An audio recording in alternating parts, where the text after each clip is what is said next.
जय हिंद। स्वागत है आप सभी का अपने YouTube चैनल पर। क्या नियोजित रहने में भलाई है या फिर प्रधान शिक्षक बने या विशेष शिक्षक बने? जितने भी शिक्षक हैं, चाहे वो नियोजित हैं, प्रधान शिक्षक बनने वाले हैं, विशेष शिक्षक, यह वीडियो काफ़ी महत्वपूर्ण है। इस वीडियो को देखने के बाद जो है आप खुद निष्कर्ष निकाल लेंगे कि आपके लिए क्या बेहतर है। इसीलिए जो है इस वीडियो को पूरा देखिएगा, क्योंकि इस वीडियो में जो हम बात करेंगे आपके जितने भी महत्वपूर्ण बिंदु है शिक्षकों के लिए, चाहे वो सेवा निरंतरता हो, राज्य कर्मी का मुद्दा हो, मूल वेतन को लेकर हो, एनपीएस हो, वरीयता हो, प्रोबेशन पीरियड यानी कि प्रवीक्षा अवधि हो, या फिर जो है स्थानांतरण को लेकर हो, या फिर जो है आपका वेतन संरक्षण को लेकर हो, इन सभी चीज़ों पर इस वीडियो में बात करने वाले हैं। तो वीडियो काफ़ी महत्वपूर्ण होने वाला है, वीडियो को पूरा देखिएगा। साथ ही अगर आप हमारे चैनल पर पहली बार आए हैं तो जल्दी से चैनल को सब्सक्राइब कर दीजिए, वीडियो को लाइक और शेयर कर दीजिए। और अगर आपका कोई प्रश्न है तो आप कमेंट बॉक्स में या टेलीग्राम पर जुड़कर आप डायरेक्टली हमें अपना प्रश्न पूछ सकते हैं। तो चलिए वीडियो को शुरू करते हैं। सबसे पहले देखिए, हम प्रधान शिक्षक और विशेष शिक्षक के बारे में बात करेंगे। उसके बाद स्थानांतरण एवं पदस्थापन पे बात करेंगे। आपकी जो नियमावली रही है, आपका जो पेमेंट फैक्टर है, जो फिटमेंट फैक्टर है, उस पर बात करेंगे। जो आपका प्रधान शिक्षक का है उस पर भी बात करेंगे। और उसके बाद बात करेंगे कि आपको प्रधान शिक्षक रहना है, विशेष शिक्षक रहना है, या फिर नियोजित शिक्षक।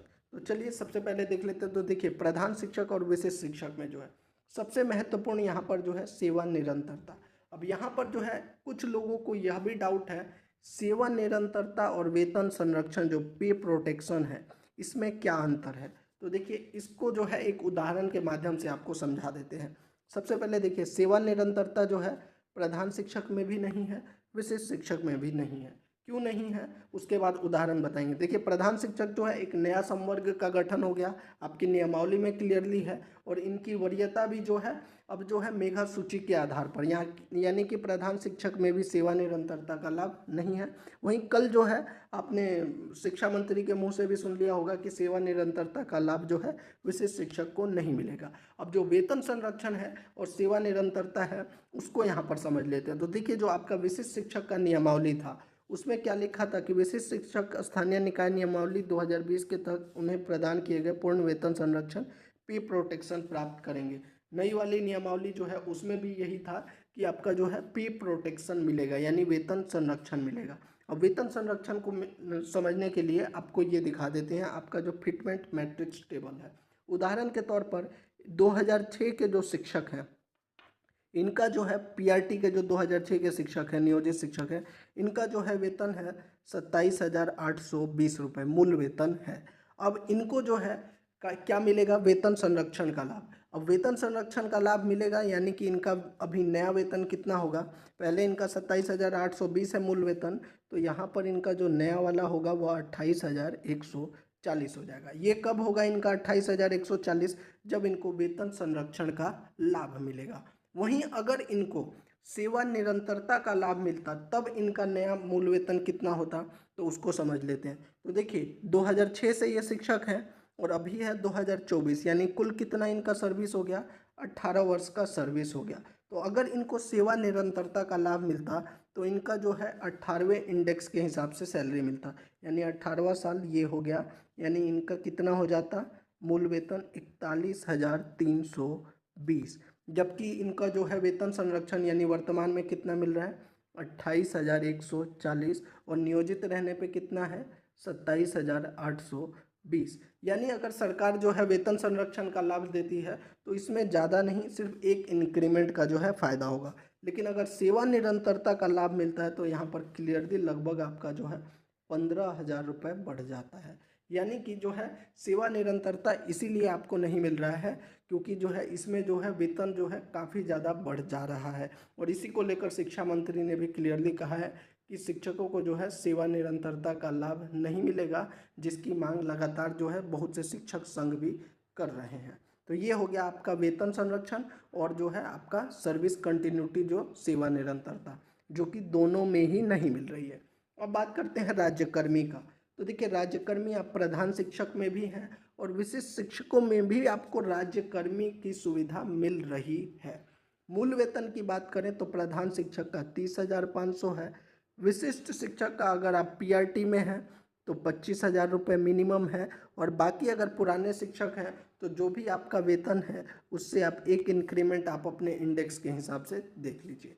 एनपीएस का लाभ जो है आपको प्रधान शिक्षक में भी मिलेगा और विशिष्ट शिक्षक में भी जो है आपको एनपीएस का लाभ यहाँ पर मिलेगा।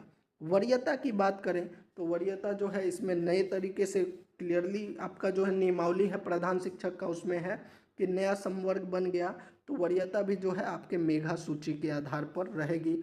विशिष्ट शिक्षकों में भी यही होने वाला है इसकी जो है, क्योंकि देखिए अब जैसे कि आपका प्रोबेशन पीरियड भी शुरू होगा और सरकारी सेवक अब बन रहे हैं क्योंकि आपका प्रोबेशन पीरियड भी दिया जा रहा है, तो विशिष्ट शिक्षकों का भी जो है वरीयता पहले वाला जो है शून्य हो गया, प्रधान शिक्षकों का भी शून्य हो गया।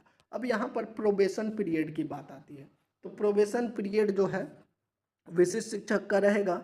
अब यहाँ पर देखिए पहले जो जितने भी शिक्षक है 2 वर्ष का रहता है शिक्षा विभाग में, लेकिन एक जो है नियमावली जो मैंने आपको कल दिखाया था, जो नए शिक्षक सरकारी सेवक हैं उनके लिए जो 28 फरवरी की जो लेटर है उसमें 1 वर्ष का प्रोबेशन पीरियड, लेकिन अभी तक जो है शिक्षा विभाग में इसको लागू नहीं किया गया, तो 1 या 2 वर्ष का आपका प्रोबेशन पीरियड विशिष्ट शिक्षक का। और अगर प्रधान शिक्षक हैं तो यहाँ पर भी जो है क्योंकि ये नया संवर्ग है तो यहाँ पर भी जो है प्रोबेशन पीरियड 2 वर्ष का रह सकता है। अब बात कर लेते हैं आपका स्थानांतरण एवं पदस्थापन को लेकर। तो देखिए जो प्रधान शिक्षक हैं इनको 101% नए विद्यालय में पदस्थापित किया जाएगा, इसमें तो बिल्कुल कंफर्म है।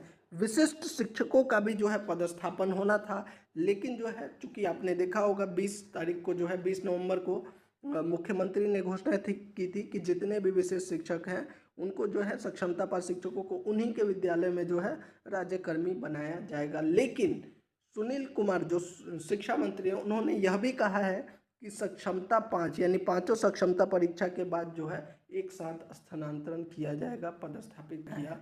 तो ये जितनी भी जानकारी दी है इसके आधार पर अगर आप देखिएगा तो अब यहाँ पर जो है कुछ प्रश्न आ रहा है कि नियोजित रहें, विशिष्ट रहें, प्रधान शिक्षक रहें।